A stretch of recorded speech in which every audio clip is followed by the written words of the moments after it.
Tuesday morning and I have a couple morning errands to run.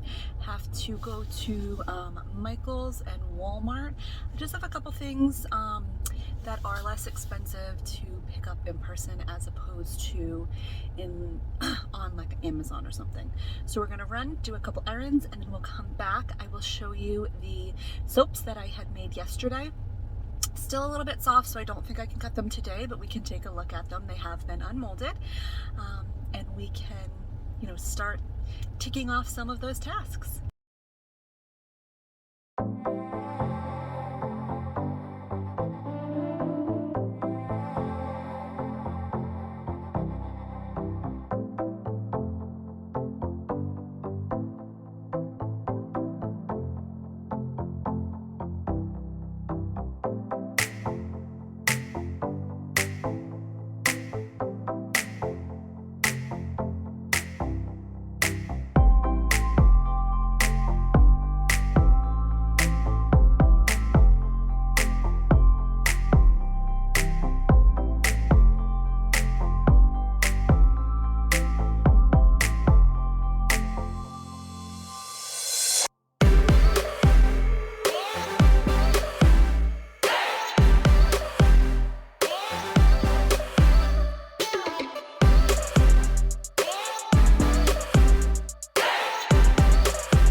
So I wanted to see if anyone was interested in doing like some soap making book reviews. I've gone through a handful of them over the years.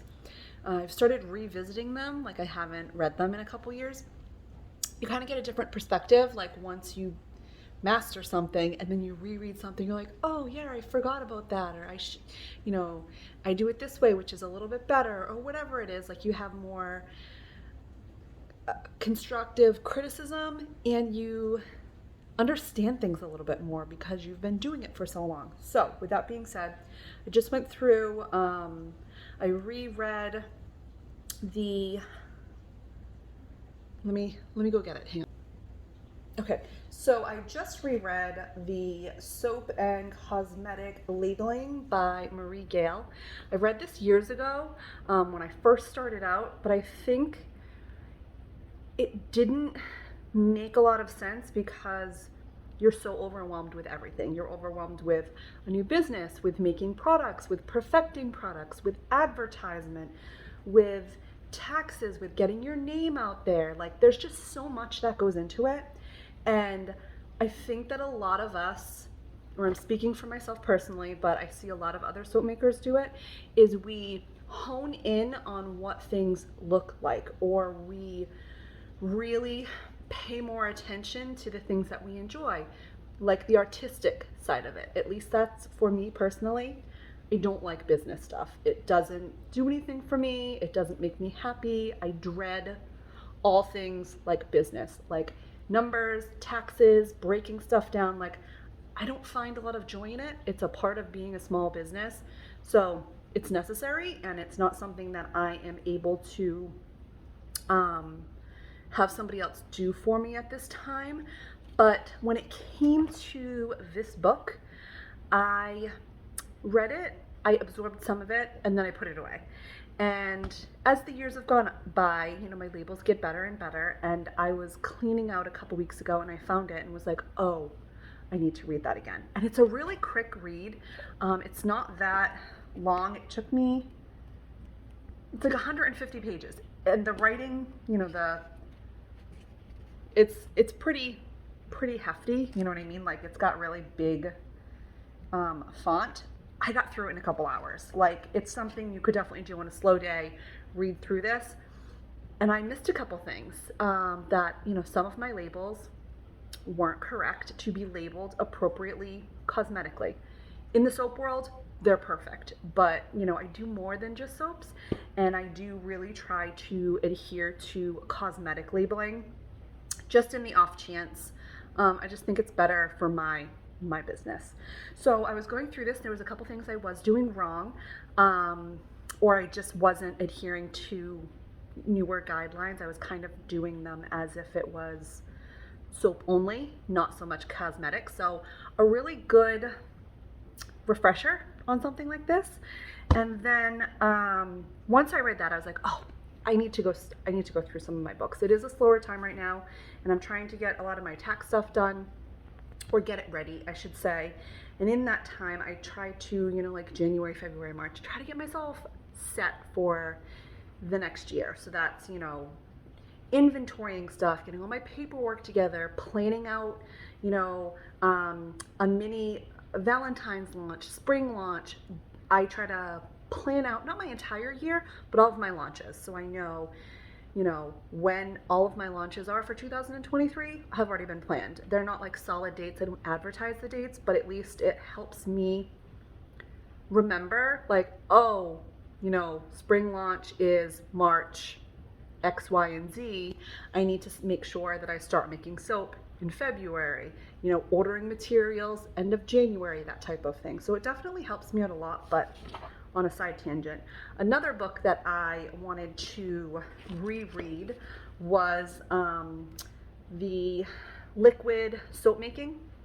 So I do both cold process and liquid soap making. Started off with cold process, love it. I love the artistic part of it, like planning everything out, that type of thing. The liquid soap making is a lot more difficult.